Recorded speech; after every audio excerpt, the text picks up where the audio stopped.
विचार अथवा भाव को प्रकट करने वाले सार्थक एवं व्यवस्थित शब्द समूह को वाक्य कहते हैं। वाक्य के अंग। लड़की हंस रही है, लड़की करता है।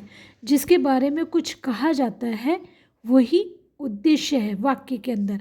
हंस रही है, कर्ता के बारे में जो कुछ कहा जाता है, ये वाला पार्ट विधेय कहलाता है। लड़की हंस रही है, लड़की यहाँ पे क्या है? कर्ता, जिसके बारे में कुछ कहा जाता है। कर्ता ही आपका क्या है? उद्देश्य। हंस रही है, यहाँ पर कर्ता के बारे में कहा जाता है, जो कि क्या है? विधेय। ये वाला पार्ट क्या हुआ आपका? विधेय, जिसमें कर्ता के बारे में कुछ कहा जाता है। यहाँ एग्जाम्पल देखते हैं। अमित और सुमित जुड़वा भाई हैं। अमित और सुमित उद्देश्य, जुड़वा भाई विधेय। सूर्य उद्देश्य, उदय हो गया है, विधेय। मेरी छोटी बहन उद्देश्य, दिल्ली में रहती है, विधेय।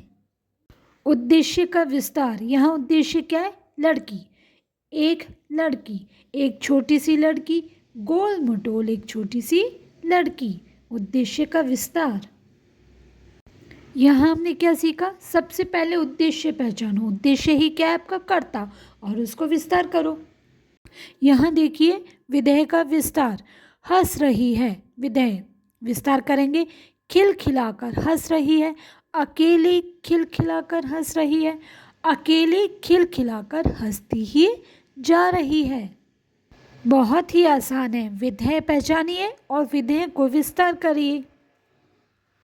वाक्य के दो भेद होते हैं, अर्थ के आधार पर, रचना के आधार पर। अर्थ के आधार पर पढ़ेंगे। विधानवाचक वाक्य। सबसे पहले आप वाक्य को रीड करें। पीयूष मधुर गाता है, पंकज कक्षा में प्रथम आया, आकाश में सूर्योदय हो रहा है। यहाँ पर इन सभी वाक्यों में या तो आपको कोई निश्चित सूचना मिल रही है या सामान्य से कथन है। तो ऐसे वाक्य किस में आएंगे? विधानवाचक वाक्य। निषेधवाचक वाक्य। मीरा अभ्यास नहीं करती है, नदी के किनारे मत जाओ। ऐसे वाक्य जहाँ पर आपको कार्य ना होने का भाव या फिर न, मत, नहीं का प्रयोग होता है, तो वो वाक्य निषेधवाचक वाक्य कहलाते हैं, जो बहुत ही आसानी से पहचाने जा सकते हैं।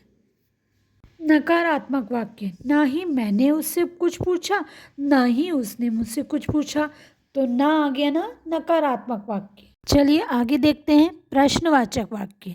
ऐसे वाक्य जहाँ पर आपसे कुछ प्रश्न पूछा जाए, क्या, कौन, कैसे, कहाँ, क्यों, कब आदि शब्दों का जिन वाक्यों में प्रयोग होता है और अंत में क्वेश्चन मार्क लगता है, ऐसे वाक्य प्रश्नवाचक वाक्य कहलाते हैं।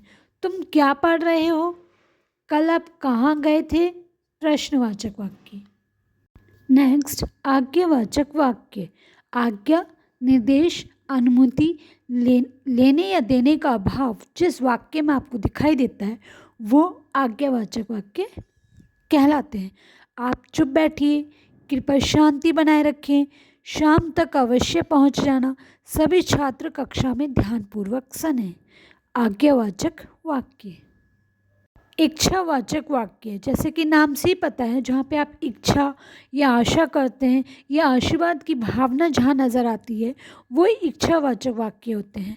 आप दीर्घायु हो, आपकी यात्रा मंगलमय हो, ईश्वर सबको सद्बुद्धि दे, मुझे आशा है सच्चाई की जीत होगी।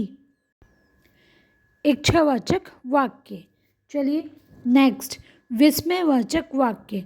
हर्ष, शोक, भय, दुख, घृणा, आश्चर्य आदि का भाव और एक्सक्लेमेशन चिन्ह अगर आपके वाक्य में दिखाई देता है, वो वाक्य विस्मयवाचक वाक्य कहलाते हैं। शाबाश, तुमने कक्षा में प्रथम आए। उफ, अभी से इतनी गर्मी। विस्मयवाचक वाक्य। संदेहवाचक वाक्य।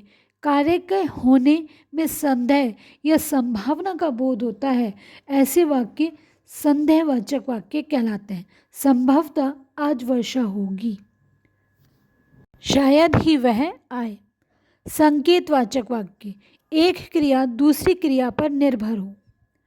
वर्षा अच्छी होती तो फसल अच्छी होती, तुमने परिश्रम किया होता तो अवश्य पा